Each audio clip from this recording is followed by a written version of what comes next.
Hello po, ako nga pala si Princess, isang OFW at isang content creator dito sa Czech Republic.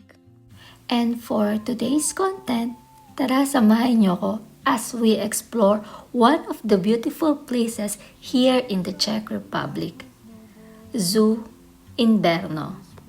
As an OFW, not every day I have time to go outside at mag-relax. So today, I decided to take a break, breathe, and just enjoy the nature. In this video, bibili na tayo ng ticket. Adulting is real, guys. Kailangan bayaran ang kaligayahan. Pero okay lang yan, kasi deserve naman natin yan. For the entrance fee, we pay 190 koruna per person. And depende po ang price sa edad. At may mga offer silang packages, as you can see. After po niyan, yung ticket na binigay sa akin, tinap ko lang po siya, and charan, papasok na tayo! Inside the zoo, they offer a ride. You just need to pay 20 koruna, and then give it to the driver, and then ihahatid ka sa pinakataas.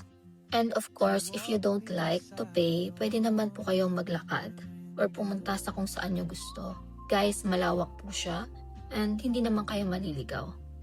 May mga signage naman po dyan and hindi na po kayo mahihirapan intindihin kasi may English translation naman po siya sa baba. Life abroad is not always easy. Minsan work, bahay, paulit-ulit. But moment like this remind me why it's important to pause. And today, I'll take you with me, not just to see animals, but to experience a little escape. I started creating content to share my journey, but along the way, I realized something. I wasn't just documenting places or doing anything. I was trying to hold on to the moments that make this life meaningful. And if you are watching this and you feel tired or lost or far from home, no worries, parehas tayo. You're not alone, guys. And maybe you just need a moment like this to breathe again. Let's try to get a souvenir.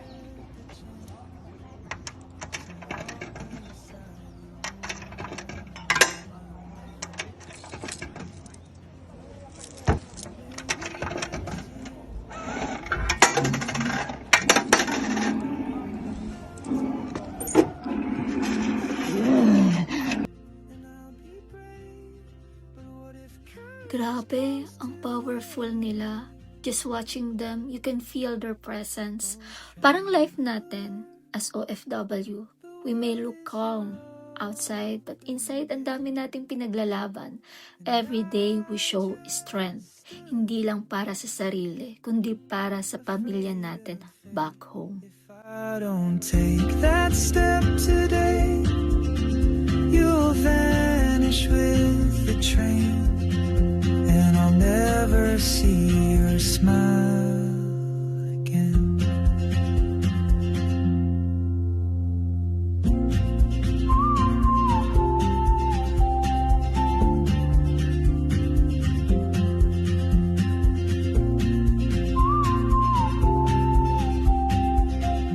Maybe next year in Madrid or on some quiet mountain ridge, I'll see you turn and I'll be brave. But what if courage comes too late? Oh, traveler, the world is your open gate, and I just stood afraid of fate. If I don't take that step today, you'll vanish with the train, and I'll never see your smile again.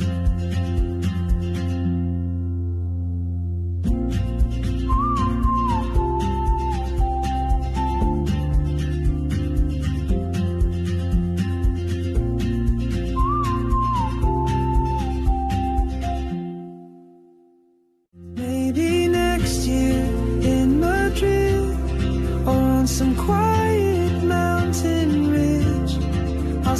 you turn, and I'll be brave. But what if courage comes too late? Oh, traveler, the world is your open gate, and I just stood afraid of fate. If I don't take that step today, you'll vanish with the train, and I'll never see your smile again.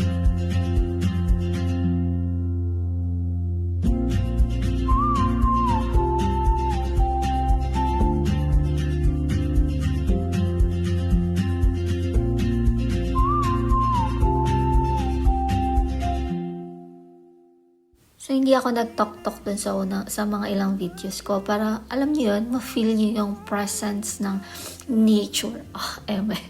Para ma-feel niyo siya kasi super nakaka-relax siya. I hope na-relax din kayo kasi ako na-relax ako. So, yun. Baka ibang relaxation kasi ang hanap niyo, ha? Halata naman sa mga videos ko na super nag-enjoy talaga ako. Kita niyo naman si ate. May pasayaw-sayaw pa dyan. O, diba? Nakarating kami dyan ng 12 noon, tapos nakalabas kami ng 5. Biruin nyo yun. Pero hindi pa namin siya nalibot lahat May mga parts pa kaming hindi na napuntahan. So, ang lawak niya talaga. Sin.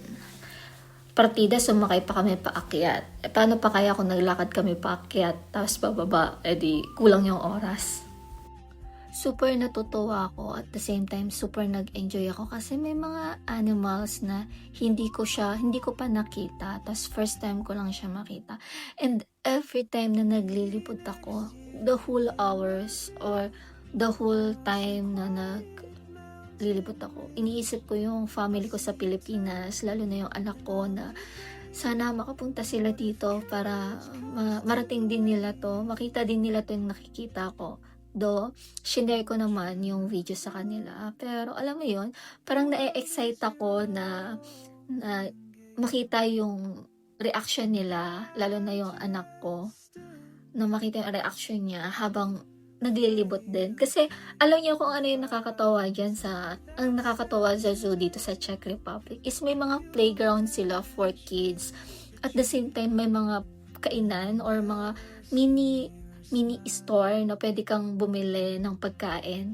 Tapos yung playground nila, hindi siya yung actual, yung katulad sa Pilipinas na something na, alam mo yun, parang ano pa rin yung playground nila dito. As in, magagamit mo, matutuwa, at mag-e-enjoy din talaga yung mga bata. Looking forward and hoping na makasama ko sila dito very soon. So ayun guys, thank you for spending time with me today dito sa Zoo Berno. If you're also working abroad, I hope this video reminds you na okay lang magpahinga minsan. Please don't forget to like, share, and subscribe, and see you sa next vlog ko. Thank you. Bye-bye!